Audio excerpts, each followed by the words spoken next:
भोसले यांनी सर्व महिलांना सोबत घेऊन अकलूज नगर परिषद कार्यालयाबाहेर घोषणाबाजी व बोंबाबोंब करून नगर परिषदेचा निषेध नोंदवून नागरिकांना त्वरित पाणी उपलब्ध करून देण्याची मागणी केली। यावेळी पाण्यासाठी महिलांनी मोठ्या प्रमाणात गोंधळ घालण्यास सुरुवात केल्यानंतर कायदा व सुव्यवस्थेचा प्रश्न निर्माण होऊ नये यासाठी अकलूज पोलीस स्टेशनचे पोलीस मतभावी व इतर पोलीस कर्मचारी तत्काळ त्या ठिकाणी दाखल झाले।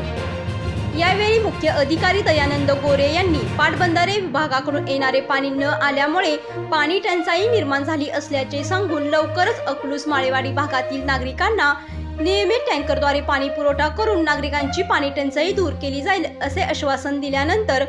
प्रदेशाध्यक्ष सोमनाथ भोसले यांनी उपस्थित महिला, नागरिक व पदाधिकारी यांना शांत राहण्याचे आवाहन केल्यानंतर वातावरण शांत झाले।